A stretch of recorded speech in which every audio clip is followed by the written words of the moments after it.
Saya kemarin dapat satu pelajaran ya, yang mana bahwa dalam proses penanaman nilam itu maksimal ya, intens melakukan proses perawatan itu di umur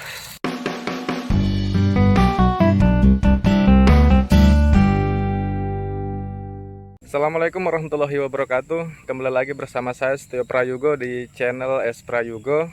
Semoga kita semua dalam keadaan sehat walafiat, tetap dalam lindungan Tuhan Yang Maha Esa Allah Subhanahu wa taala. Kali ini saya akan memperlihatkan contoh bagaimana tanaman nilam yang siap panen, benar-benar siap panen, yang kondisinya itu sudah maksimal ya.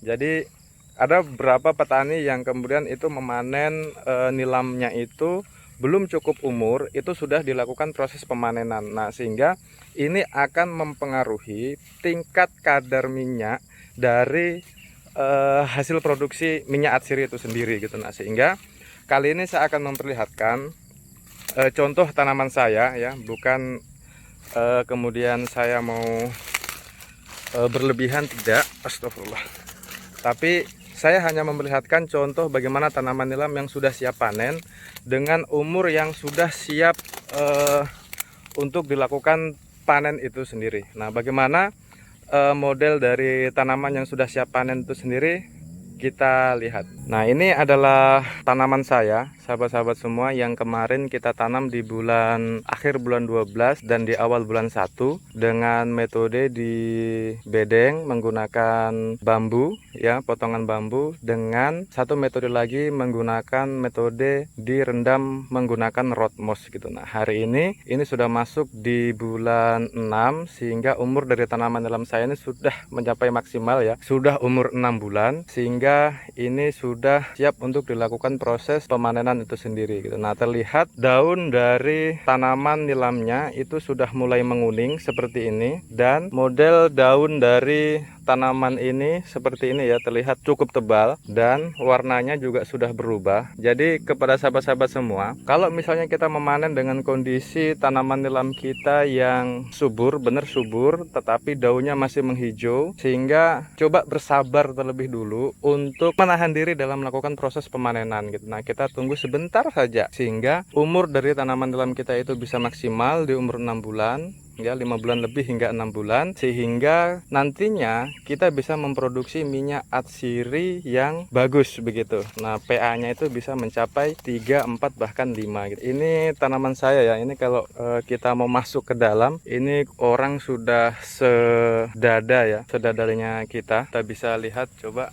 Nah, ini sesubur ini, alhamdulillah. Nah, ini tanaman kita yang sudah berumur 6 bulan dan sudah siap untuk dilakukan proses pemanenan. Nah, jadi kepada sahabat-sahabat semua, kalau misalnya mau melakukan proses pemanenan, sekali lagi tolong bersabar menunggu kalau misalnya tanaman kita itu sudah maksimal dan siap untuk dilakukan proses pemanenan. Jangan sampai ketika umurnya masih dini, masih 4 bulan lebih, belum mencapai 5 bulan, kemudian kita sudah panen, sekalipun tanaman kita itu dari sejak tanam kondisinya sangat subur gitu, banyak tunas yang dihasilkan, tetapi belum cukup umur. Nah, sehingga itu nantinya akan mempengaruhi tingkat kadar PA dari tanaman nilam kita itu sendiri. Nah, sehingga perlu bersabar menunggu hingga umurnya maksimal mencapai 5 bulan lebih sampai 6 bulan. Saya kemarin dapat satu pelajaran ya, yang mana bahwa dalam proses penanaman nilam itu maksimal ya, intens melakukan proses perawatan itu di umur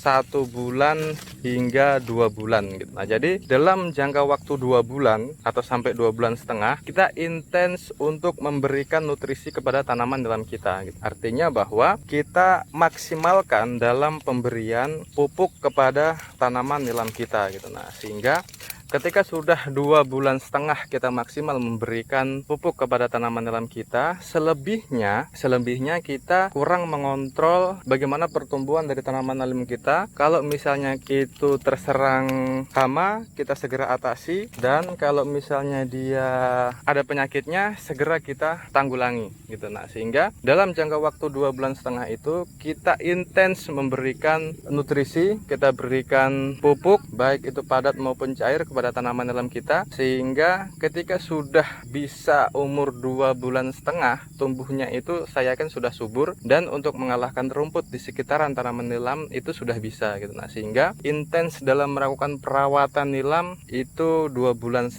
ya, kita mesti standby untuk mengamati pertumbuhan dari tanaman nilam kita gitu. Nah, karena kemarin saya ngobrol dengan pemilik sulingan ya yang di HTI, saya ngobrol ternyata memang kalau misalnya kondisinya seperti ini, sudah mulai menguning seperti ini, insya Allah beliau katakan itu kandungan minyaknya banyak, berbeda dengan kalau misalnya dia hidup subur ya. Biasanya kalau kita menanam di bawah naungan pohon, entah itu pohon kelapa maupun pohon coklat atau yang lain sebagainya, memang benar dia pertumbuhannya subur, tetapi kandungan minyaknya itu kurang gitu. Berbeda dengan kalau misalnya di bawah pohon kelapa, tapi kelapanya tidak terlalu banyak dan tidak terlalu dinaungi oleh tanaman lain nilam kita, maka saya yakin kandungan minyaknya itu bisa maksimal gitu. Nah, jadi ini tanaman nilam saya belum saya lakukan proses pemanenan, saya masih ambil bibit. Kita akan melakukan proses perluasan kurang lebih sekitar 2 hektar. Insya Allah kita akan melakukan proses perluasan menggunakan bibit ini gitu.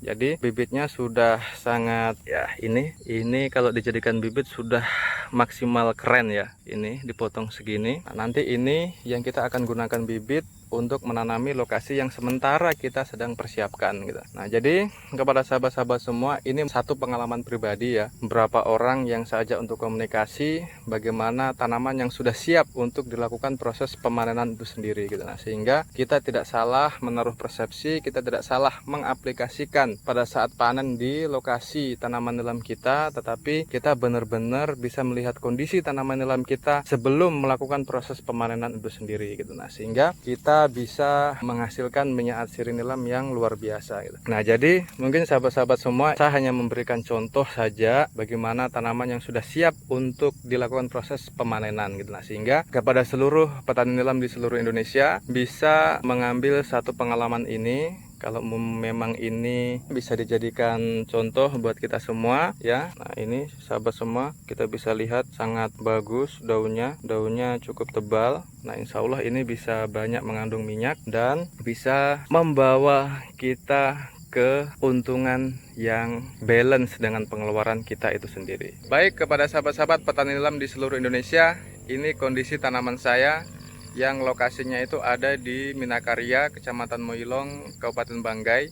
Jadi ini saya nanamnya di lokasi perkebunan sayur, dan alhamdulillah tanamannya cukup bagus. Dan nanti kita akan pada saat melakukan proses pemanenan kita akan tunjukkan, tapi terlebihnya saya masih mau mengambil bibit ini untuk melakukan proses perluasan kembali gitu. Nah, jadi baik kepada sahabat-sahabat semua, bagaimana saya melakukan rutinitas di tanaman nilam saya ini, nanti saya akan informasikan kepada sahabat-sahabat semua hingga proses penyulingannya seperti apa dan hasil minyaknya seperti apa.